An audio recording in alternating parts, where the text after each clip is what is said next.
I don't know if I'm...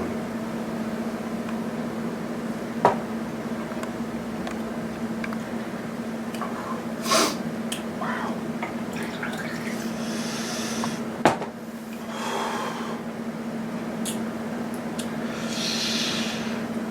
That shit's spicy, fool. That is spicy today.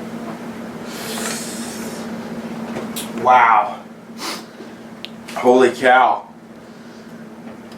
Make your sinuses clear though, so you can smell.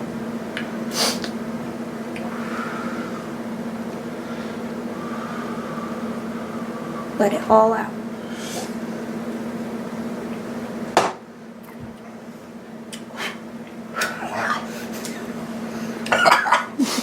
Alright. Welcome back to a new video. What I tell you for the culture! We are out here today in the Beat Laboratory, aka the editing studio, aka the music studio, also known as whatever I want to do out here. And that's basically the three things that I do out here. Today we're going to talk about editing from start to finish. I use Final Cut Pro. Most of the beats and the music that you hear if you watch my videos I make out here. So we're going to start from finish. I already have this beat loaded up and it's almost all done. I'm just going to track it out, and this is the beat that I'm going to use for what we're editing the video today. Alright, so if you don't know already, you should know, but if you don't, I use the MPC Studio and I sample off of records, but the last 3 or 4 beats that I've made didn't really sample off records. We play, well, we all do. When we leave the house, we play smooth jazz music for the dog. And the last couple of times when I came back home, I just let the smooth jazz play. Some of that smooth jazz music has some banger samples in there. So this piano sample, I got it off of, I don't even know where Alexa gets her music from. So Alexa, I just tell Alexa to play smooth jazz and she plays smooth jazz. And then I open my phone up, and when I hear a song that I like, I say, "Hey Siri, what is this song?" And I play it up to the speakers.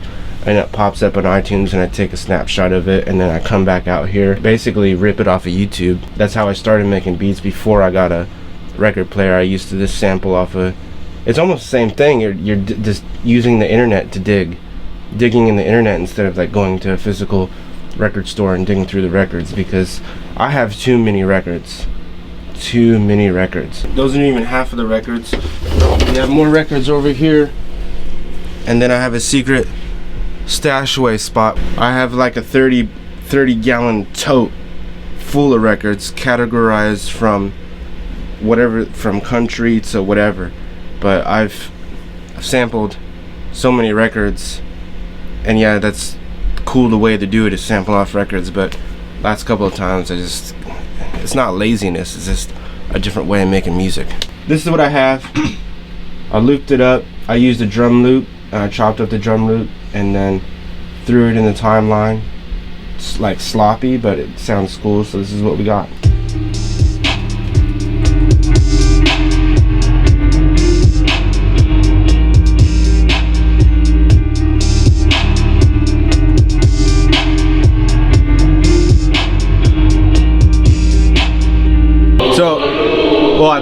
I put the little chant in the bottom of it. So I have this basically all looped up. I got my snares hitting pretty wet. If your snares aren't hitting wet, I just don't know. I have a clap, or that is a clap, but I toned it down. So I have a clap and this snare playing over the top of the other snares.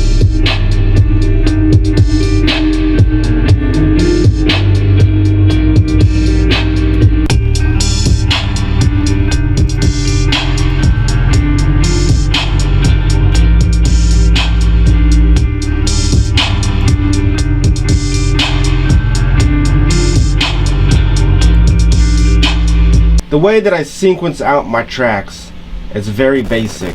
As you can tell, or if you could hear, it's basically, it's basically a 4-bar loop. And I try to just make everything simple, but tasteful at the same time. So I make a 4-bar loop.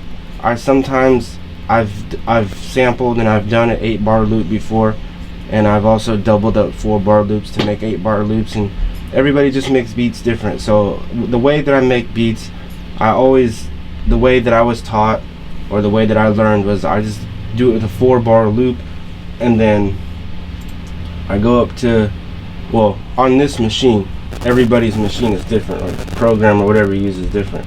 So I go up here and copy the same sequence 5 times.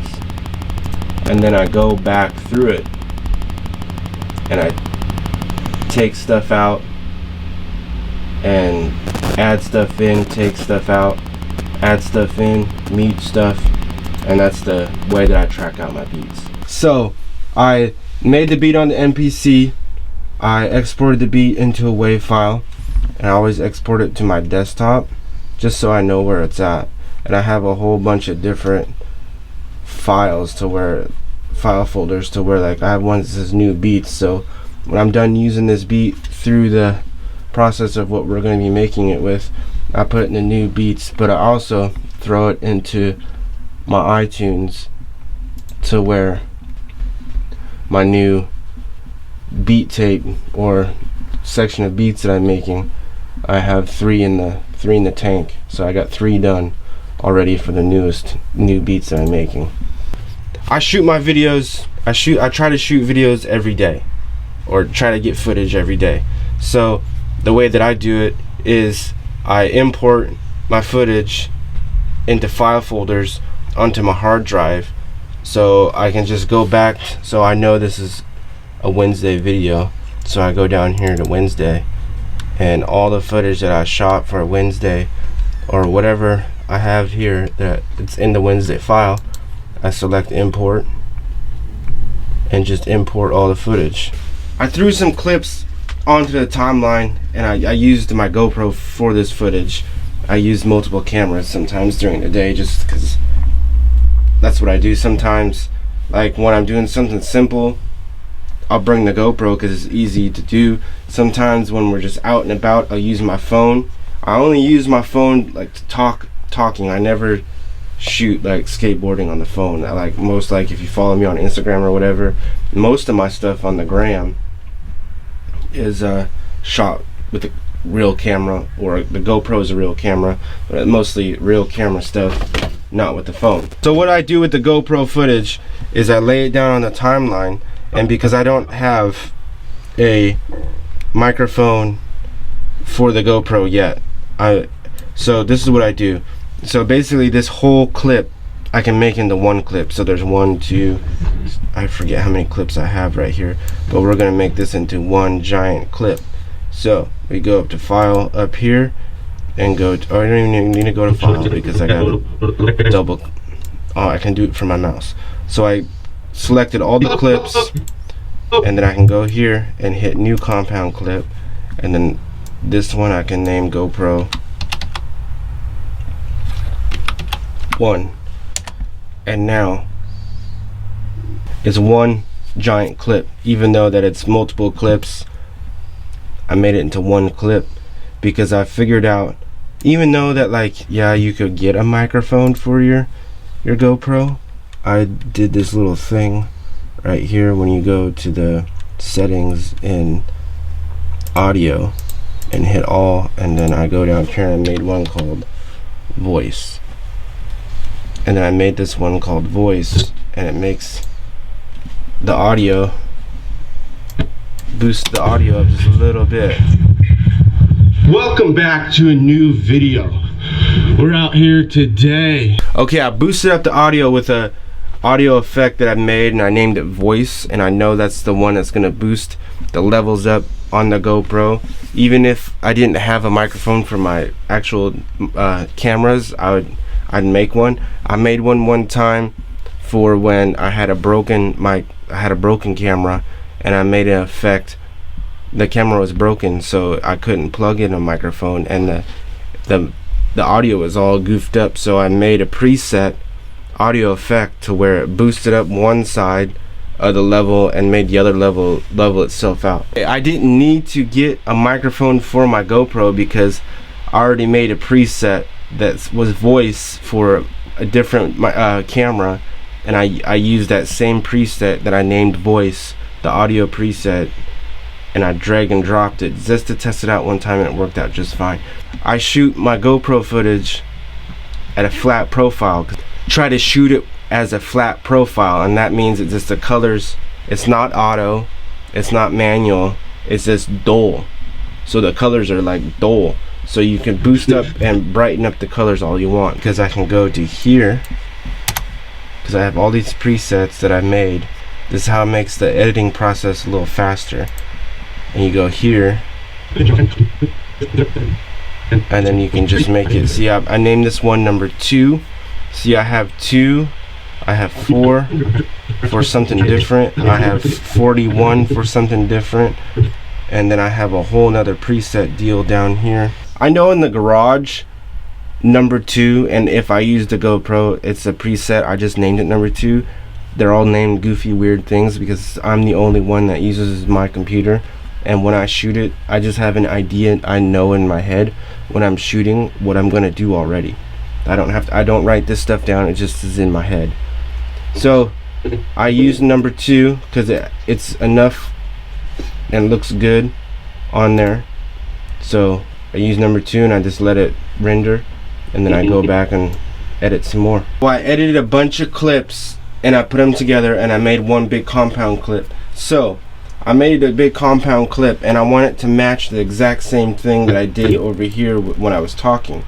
So what you do is you click on that clip, you hit Command C or Apple C, and it copies that clip and everything about it, and then you go here and you go up to edit, and then you put paste effects, and then when you hit the paste effects, and it does just like the number 2, like I was saying. I don't even know, I should call it something else. So I did a basic skeleton rundown of what I want to edit, and I made it one big giant clip, and now I'm gonna put the music that we made, or I made, the beats over this, and then I'm gonna edit to make it so the clips go to the beat. Okay, basically when I edit my footage, I make a skeleton of an edit. So basically what that means is I put all the clips onto the timeline. Then I start cutting and chopping and pasting together and all this stuff. And then once I get everything down to where I want it, so if I have 4 clips down to where I want it, I'll make it into a compound clip. Make it one big clip.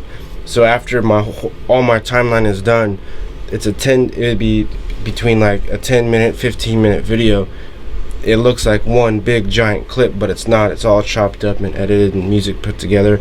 And I tried to make the stuff go on to beat like skateboarding. So like when you're skating and you're making an edit at a skateboarding, I always try to get the skateboarding go to the music and go with the beat. I try that with the talking and all my daily video stuff too. Sometimes I get it on beat. It just depends on where I want it to hit, because I know where the beat hits because I'm the one that made the beat.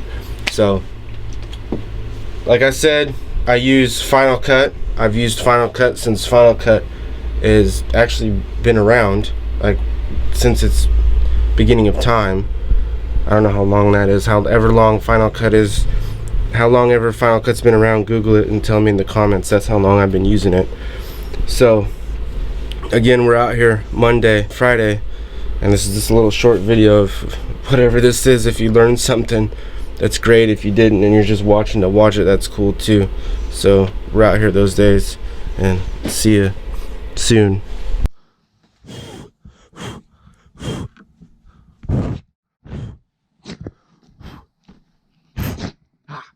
Sneezy.